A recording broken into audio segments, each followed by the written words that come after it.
Hey guys, so as you can tell, I'm working with really weird lighting today. It's a very rainy day and I don't have a ring light or anything. I don't really have any proper lighting. All I have is daylight, and it's in the middle of the day right now, but it's very rainy and gloomy, so daylight is not my friend right now.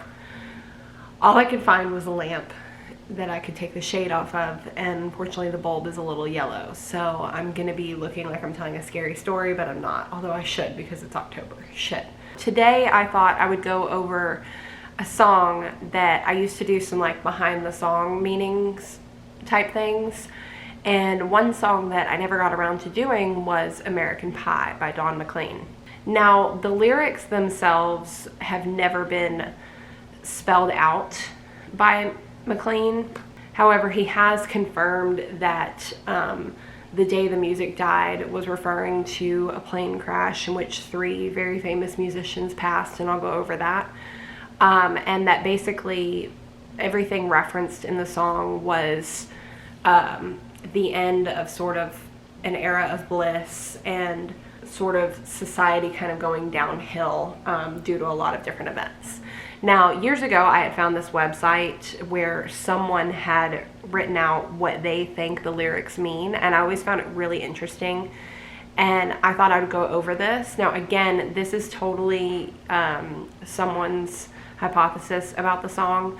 This is not confirmed by the writer, but I thought it was really neat nonetheless because they break down all the lyrics. So I thought I would go through some of those and we could sort of look through them together, and you guys could tell me what you think, if you think that's accurate or you think certain lines may be referencing something else. So let's get started.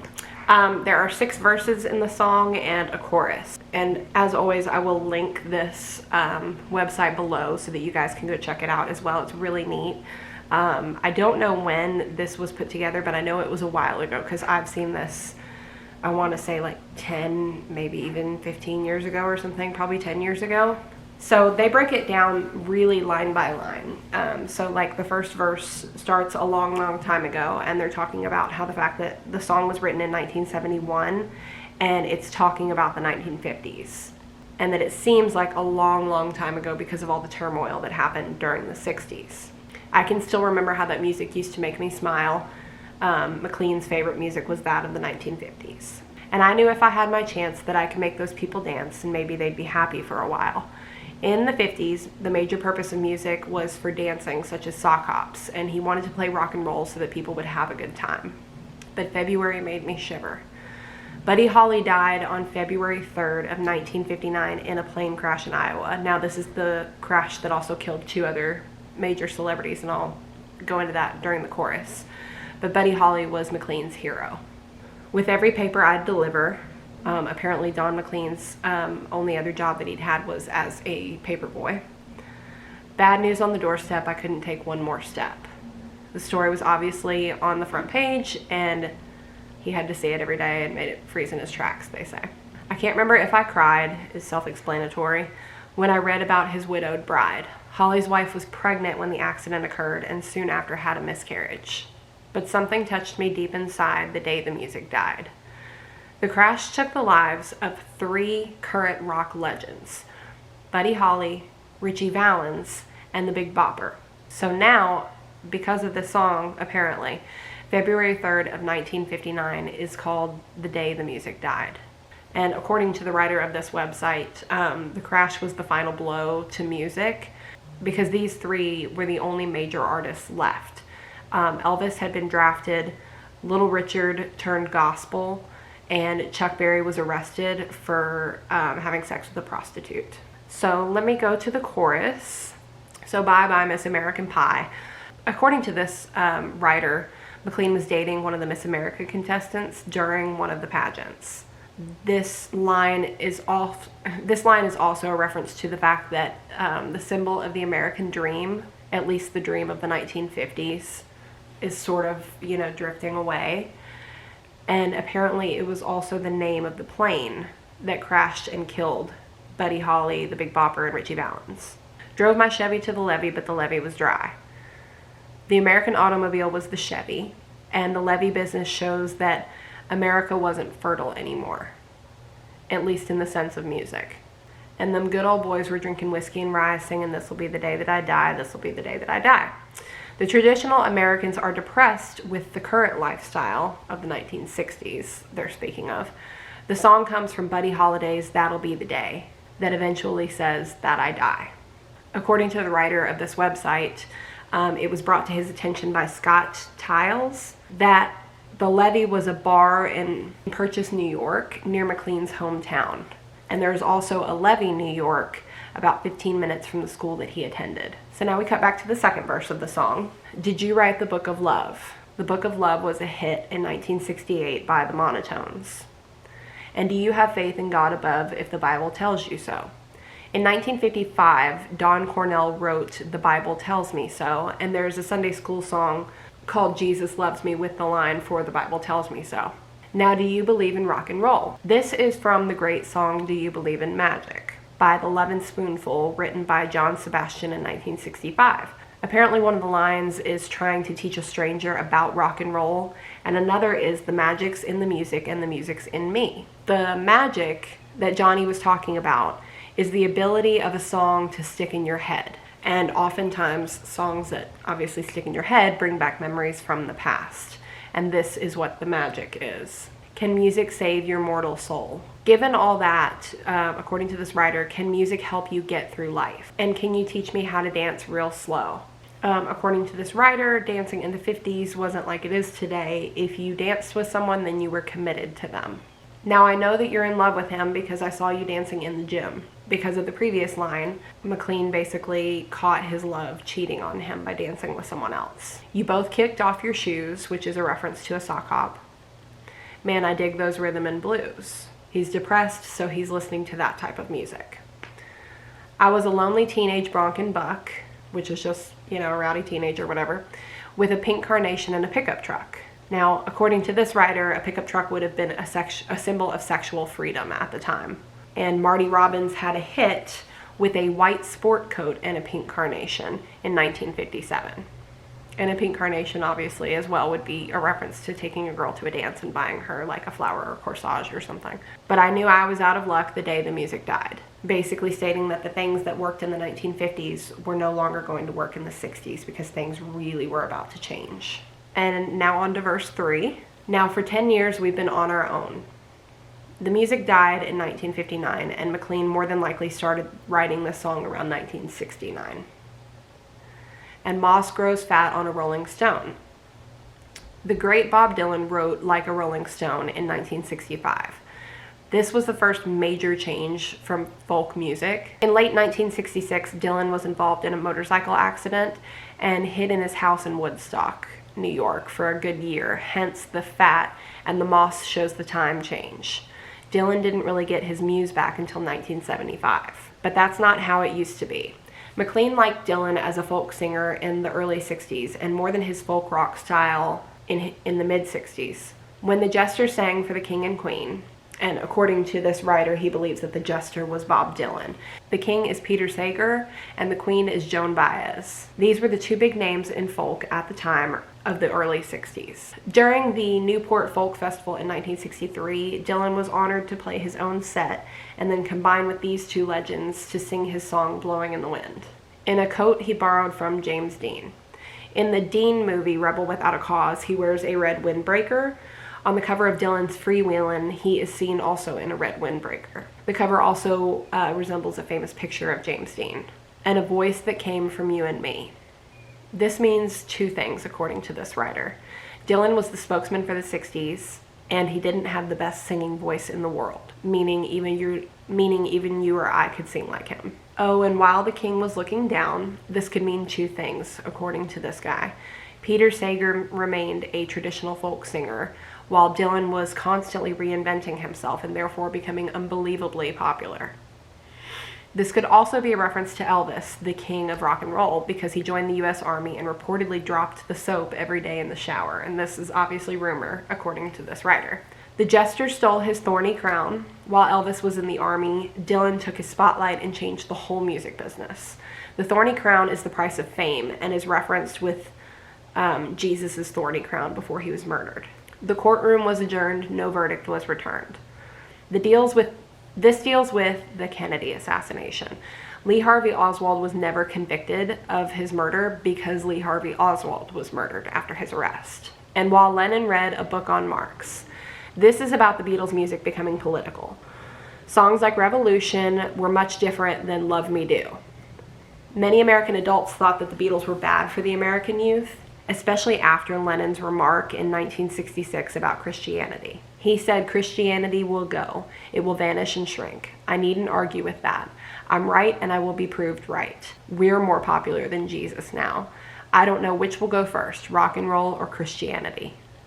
And this started anti-Beatles burnings and such. The quartet practiced in the park. The quartet was the Beatles, because there were 4 of them, and the park is the Candlestick Park, the place of their last concert. It was practicing because their music would grow after they stopped touring. And we sang dirges in the dark the day the music died. A dirge is a funeral song. These songs were for the Kennedys, John and Robert, and Martin Luther King, all who died in the mid-60s. So now we're on verse 4, and probably my favorite reference of the entire song, just because I'm into serial killers and such. Helter Skelter in the Summer Swelter. If you know anything about Charles Manson, you know what this is. Basically, Charles Manson led a cult, and according to the prosecution who put him and the killers away, they committed some murders, killed a lot of people, and according to them, his whole theory that he was teaching his cult followers was called Helter Skelter, and it was like a race war type thing. It also happened to be a song by the Beatles, who Charlie Manson was obsessed with. The Bird Flew Off in a Fallout Shelter. The Byrds were a popular folk group with a huge cover of Dylan's Mr. Tambourine Man in 1965. One of the members was arrested for possession of marijuana, and a fallout shelter was a name for a rehab program. 8 Miles High and Fallin' Fast. 8 Miles High was the first ever psychedelic song, and the Falling Fast part is probably about the fact that the Byrds abandoned folk rock for country music with the album Sweetheart of the Rodeo in 1967. Then landed in the foul grass meaning marijuana. The players tried for a forward pass. Here the football metaphor starts. The players are the protesters in the 1960s. The forward pass was their movement to change the situation they were in, full of government corruption, with the jester on the sidelines in a cast. Again, the jester is Bob Dylan. In late 1966, while riding near his house, he briefly glanced into the sun and lost control of his bike. He went flying off of his motorcycle, and it took him about 9 months to recover. Now, the halftime air was Sweet Perfume. And according to this is referencing flower power and drugs. While sergeants played a marching tune, Sgt. Pepper by the Beatles. A 1968 album. Was the first ever concept album. We All Got Up to Dance, Oh But We Never Got the Chance. And it was talking about how the Beatles started a new type of music that wasn't meant to be danced to, it was meant to be listened to. Because the players tried to take the field, and the players again are the protesters. In 1968, at the Chicago Democratic Convention, 4 protesters rioted and some were beaten by the police. They say it's also a reference to the 1970 Kent State shootings, which were police who shot students that were protesting the Vietnam War. The marching band refused to yield. The Beatles had some anti-violence songs that made protesters think twice about the way that they were acting. They were in no way pro-government, but they were also against violence. Do you recall what was revealed the day the music died? It's basically saying that the protests failed and the government is more corrupt now than ever before. And on to the 5th verse. And then we were all in one place. Woodstock happened in 1969, so he believes that this is a reference to that. A Generation Lost in Space, which is a reference to David Bowie's song Space Odyssey, and also a TV show called Lost in Space, and also a drug reference, with no time left to start again, referencing that it took them a whole decade to get to this point, and the generation's time was quickly fading. McLean thinks that they wasted most of their time on drugs. So come on, Jack, be nimble, Jack, be quick. Jack Flash sat on a candlestick. Jack Jumpin' Flash was a hit for the Rolling Stones. And in this song, Mick Jagger compares himself with Jesus. This line comes from the nursery rhyme that has the line, Jack be nimble, Jack be quick, Jack jumps over a candlestick. Because fire is the devil's only friend. The Stones sold out to the devil, according to this writer. Their only comeback was to the Beatles' Sgt. Pepper was their album, Their Satanic Majesty's Request. Oh, and as I watched him on the stage, and he believes that this was in reference to December of 1969, the Stones attempted another Woodstock. It was a free concert with the Hells Angels handling the security. And apparently while the Stones were singing Sympathy for the Devil, a black man was beaten and stabbed to death by the Hells Angels. They soon began beating everyone, including a member of the Jefferson Airplane. My hands were clenched in fists of rage, so he was pissed that this happened. No angel born in hell could break that Satan's spell.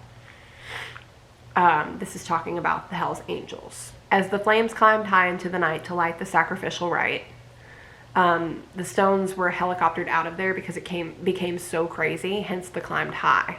I saw Satan laughing with delight the day the music died. This was the definitive end of the 60s. The generation that was lost in space was now lost on Earth. Before, the only violence was between the hippies and the police. Now it was amongst themselves. And now on to the final verse. I met a girl who sang the blues and I asked her for some happy news, but she just smiled and turned away. Janis Joplin is the girl who sang the blues. She died of an accidental overdose of heroin on October 4th of 1970. McLean is still trying to find happiness, like in the beginning of the song. But this time, the smile that's referenced isn't for happiness, but regret. I went down to the sacred store. Here he's talking about record stores that sold 50s albums, where I heard the music years before, but the man there said the music wouldn't play. By the 70s, the 1950s music was almost ignored by everyone. Hundreds of great albums were released in the 1960s, and it seems that everyone had forgotten about the 50s. And in the streets, the children screamed.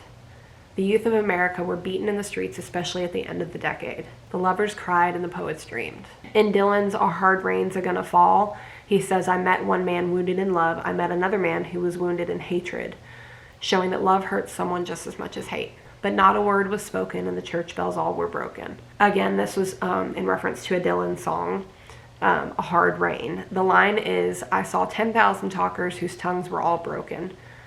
Simon and Garfunkel had a hit with The Sound of Silence. The church bells were all broken shows that people had forgotten God. All things that are so sacred are gone. Love, faith, happiness, and peace.